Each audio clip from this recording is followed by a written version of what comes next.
वादा नहीं विकास करेंगे, वादा नहीं विकास करेंगे, जन जन का सम्मान करेंगे, झूठे वादे नहीं करेंगे। ये कहना है ग्राम पंचायत राज बाजितपुर से मुखिया पद की महिला उम्मीदवार महजबी प्रवीण, जिनका प्यारा चुनाव निशान क्रम संख्या 6 पे है बैगन छाप। मोहम्मद अफरोज आलम, अफरोज भाई का प्यारा चुनाव निशान है बैगन छाप। मेरे भाइयों, बैगन छाप का बटन दबाना, अफरोज भाई को भारी मतों से जिताना, अपने ग्राम पंचायत राज बाजितपुर से मुखिया बनाना। क्रम संख्या 6 पे आपका प्यारा चुनाव निशान बैगन छाप। राज बाजितपुर के अफरोज भाई शान बाड़े,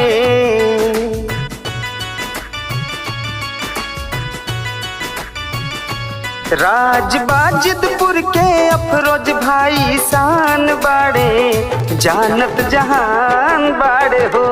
बैगन छाप अफरोज भाई के निशान बाड़े, गरीबवन के जान बाड़े हो। हर घर का छाप बैगन छाप, हर रसोई का छाप बैगन छाप, हर दिल का छाप बैगन छाप। माताओं बहनों का चुनाव निशान बैगन छाप, चाचा चाची का चुनाव निशान बैगन छाप, दादा दादी का चुनाव निशान बैगन छाप, महजबी प्रवीण जी का चुनाव निशान बैगन छाप, अफरोज भाई का चुनाव निशान बैगन छाप। तो याद रखना मित्रों, बैगन छाप क्रम संख्या 6 पे बटन दबाना है, अफरोज भाई को भारी मतों से जिताना है, महजबी प्रवीण को अपने ग्राम पंचायत राज बाजितपुर का मुखिया बनाना। ग्राम पंचायत राज बाजितपुर के शान है, सबकी समस्या का ये करते निदान है।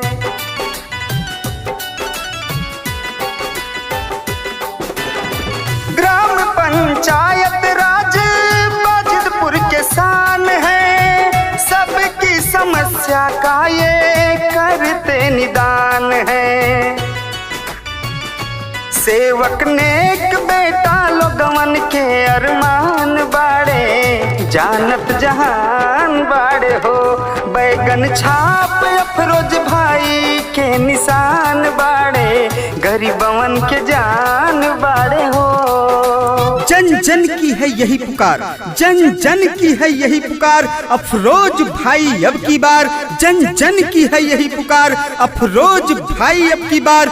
वादा नहीं विकास करेंगे, जन जन का सम्मान करेंगे, झूठे वादे नहीं करेंगे। अफरोज भाई जी का कहना है मेरे भाइयों, आप सब कदम से कदम मिलाकर मेरे साथ में रहिए। मैं आपके ग्राम पंचायत राज बाजितपुर में विकास की गंगा बहाऊंगा, विकास ही विकास कराऊंगा, अपने गाँव को स्वच्छ और सुंदर बनाने का काम करूंगा। मेरे भाइयों, भूल मत जाना, बैगन छाप क्रम संख्या 6 का बटन दबाना, बैगन छाप। जात पात भेद भाव ऊंच नीच मिटाई के, जनता की सेवा करें दिल में बसाई के।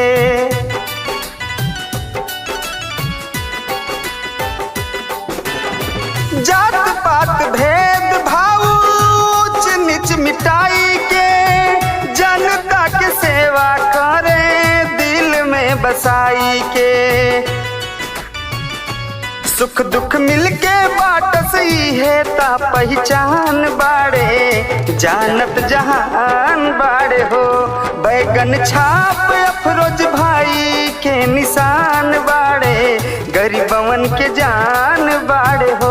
ना धर्म की बात करूंगा, ना धर्म की बात करूंगा, ना जात की बात करूंगा, मैं इंसान हूं भाइयों, सिर्फ विकास की बात करूंगा। अगर अपने ग्राम पंचायत राज बाजितपुर का विकास कराना है तो महजबी प्रवीण को अपना मुखिया बनाना है। क्रम संख्या 6 बैगन छाप पे बटन दबाना है, अफरोज भाई को अपना मुखिया बनाना है, भारी मतों से जिताना है। आपका बेटा इस बार उतरा है मैदान में, अफरोज भाई, अफरोज भाई जिनका प्यारा चुनाव निशान है बैगन छाप क्रम संख्या 6। मुखिया में खड़ा बाड़े अफरोज भाई, भैया बहनी चाचा चाची मिल के जिताई।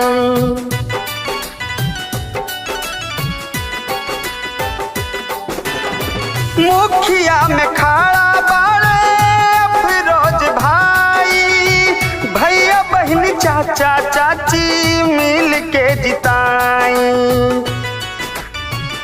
मुखिया बन के करी है विकास है ऐलान बाड़े, जानत जहान बाड़े हो।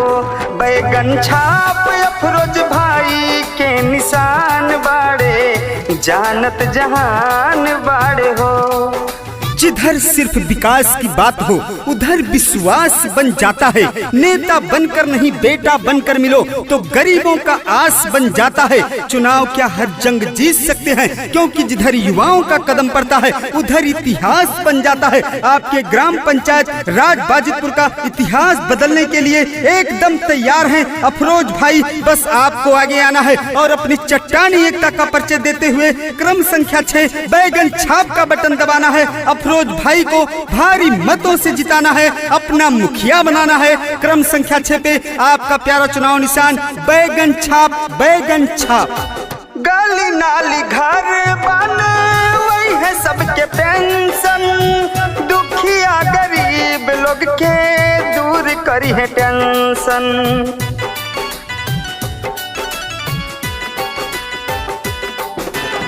गली नाली घर बन वही है सबके पेंशन, दुखिया गरीब लोग के दूर करी है टेंशन। अफरोज भाई के कबीर करत बखान बाड़े, जानत जहान बाड़े हो। राज बाजितपुर के अफरोज भाई शान बाड़े, जानत जहान बाड़े हो।